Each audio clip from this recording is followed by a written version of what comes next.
We're Spencer and Sam Youngblood, and we're being called to Potsdam, Germany. As global missions partners, we are obeying the call to go to Potsdam, Germany. We feel God has just laid it on our hearts to work with this people group that has forgotten the gospel for generations. So we'll be involved with church planting, evangelism, discipleship, refugee ministry. Yeah. So where has been the same calling for Sammy and I, who has been a little bit different, because I felt very called to the German people through the workplace and even through church and discipleship. And then Sammy originally didn't even feel called to Germany. She felt called to the Middle East, but through different circumstances, those plans changed. But a lot of refugees are coming from those places in the Middle East. And so there's opportunity for us to be part of refugee care, as well as just language learning, mommy groups. So Sammy has an opportunity to just hang out with a ton of moms. And so we really hope just to establish a relationship with the refugees as well. So as Spencer mentioned earlier, we'll be going to Potsdam, Germany, which is a suburb about 30 minutes outside of Berlin. Berlin is the capital of Germany, and it's right in the heart of former East Germany. For those of you who don't know, post-World War II, Germany is split into East and West Germany. And just East Germany was ruled by the Soviet Union, who were extremely communist and extremely atheist. So for almost 100 years now, all religion has been removed from East Germany. And even though the wall fell 30 years ago, just the effects of lack of religion and any religious place of worship and symbol has really just taken its toll on the country and region. So in East Germany, less than 2% of people claim to be devout followers of Christ or even devout religious at all. So that's why we're choosing to go there and just help the churches there, because obviously there's not a lot of people, and the ones that do come to Christ don't have a lot of support to grow in their faith. So we'll be going there, and our goal is to leave September 12th. That's our unofficial move date. We have to wait for visa stuff and the last bit of our funding, but that is our goal to move. So the call to Germany for me started in 2017, where I reached a place in my walk with the Lord where I had some doors shut and unexpected things happened. And so I was like, okay, God, what do you want from me? Where do you want me to go? And there was a song, All Is For Your Name. And then there's a bridge where it says, put me anywhere, I'll serve anywhere, just let me see your glory. And I remember just sincerely going to the Lord and just like, God, what do you want from me? Like, where do you want me to go? I'm doing night school and I'm working full time. And I just remember God laying Germany and Russia in my heart. I'm like, okay, God, I'll go be a missionary in Germany or Russia. And then I had a teacher come to my night class. He was like, hey, you have an opportunity to study abroad in Germany. I'm like, oh, what a coincidence. And God just opened the door to Germany. And so this is 2017, we're 2023 now. Yeah. It's like, oh, okay. So we're finally getting to this place where God's equipped us. And I really believe God was saying, like, I'm going to equip you along the way. And so that started with a missions residency at Matthias. And so that's turned to the Servant Leader Institute. Yeah. Or has been part of the Servant Leader Institute.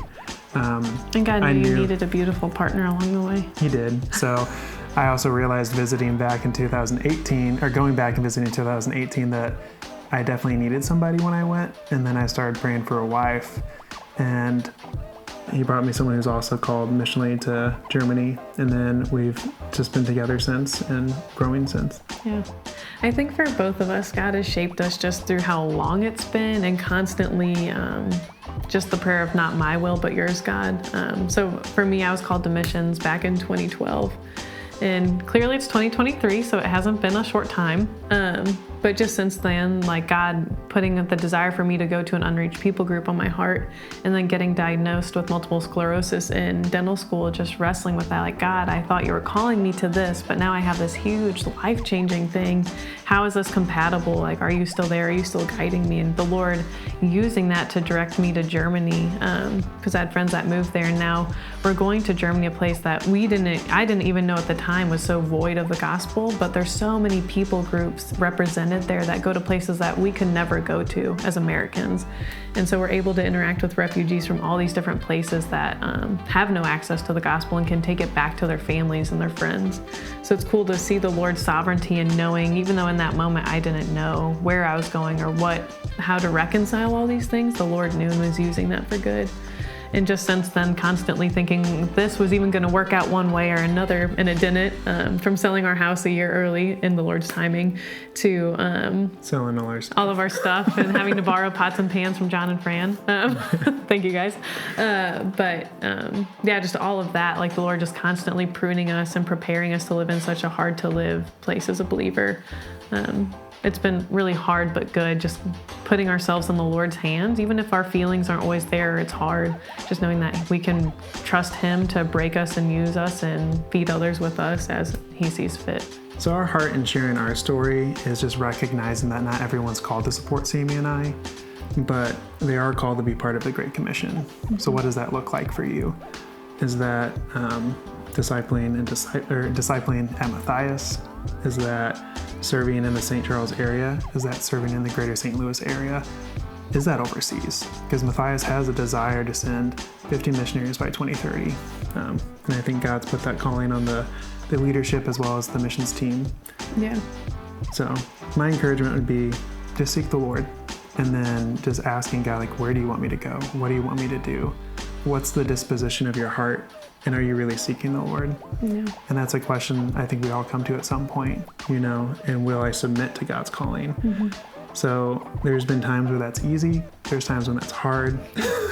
Selling all your stuff and then switching and then being told that it'll probably be another year or two before we can go.